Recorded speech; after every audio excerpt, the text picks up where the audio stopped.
Let's begin this afternoon, however, from Parliament, because the Speaker of the House has criticized the Ghana Police Service for what he terms media persecution in the wake of recent arrests of some journalists over allegations of false reportage.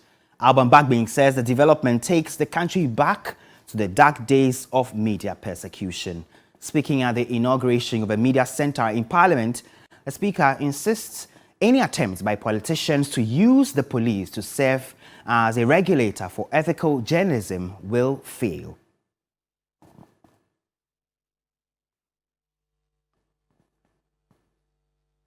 Komla Kluche is our parliamentary affairs correspondent. He's joining me via Zoom with the latest from this particular event where the Speaker of Parliament has been speaking against quote-unquote persecution of journalists in line of duty. Komla, so under what circumstances did the Speaker make these pronouncements?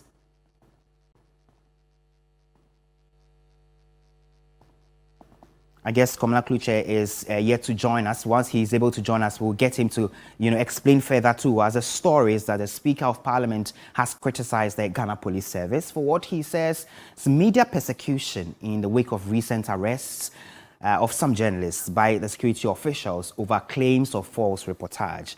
Alban Bagbing says the development takes the country back to the dark days of media persecution, and he's been speaking at the inauguration of a media centre in Parliament, where he insisted that any attempt by politicians and political figures to use the police to serve as regulator for ethical journalism will fail. Let's try one more time. Hopefully Komla Kluche can hear me. Komla, I was asking under what circumstances the Speaker made these particular comments. Well, excuse me, let me say that the Speaker first also chastised media practitioners or journalists over what he describes as, if you like, mercenary journalism that discredits people and make them look bad in the public eye without any shred of evidence whatsoever.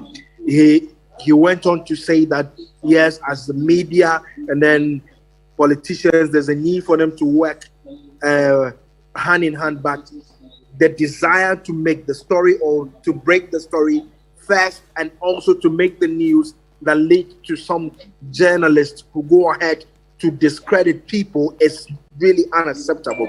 But moments after that, then the Speaker launched an attack on the Ghana Police Service where he said the current arrest is really needless and sends the country back to the dark ages.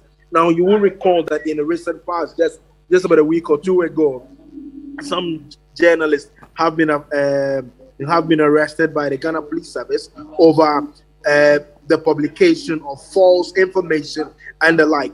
Now, the Speaker's comments come on the back of this, that he thinks that free speech is being criminalized again, and also there appears to be the crippling in of the criminal libel law through the back door, and that there's a need for the police service to be wary of this and know that, yes, people cannot be gagged irrespective of them making responsible statements. There's a need for them to also know the processes are there. The Constitution is very clear on it, that if you disagree with what a journalist says, the process is not to make what he or she says a criminal one, but then the National Media Commission is there for you to report them to for redress. So this is exactly what the Speaker has been saying. He's been speaking about this when he opened an office for the parliamentary press call, the very first kind, I must say, in the history of the parliamentary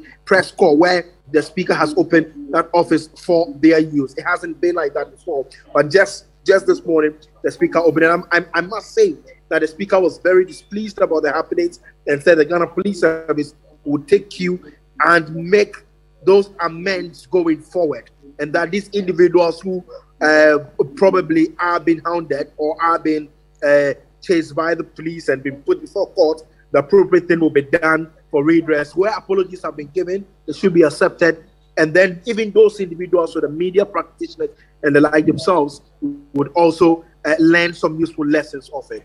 Thank you, Komla Kluche.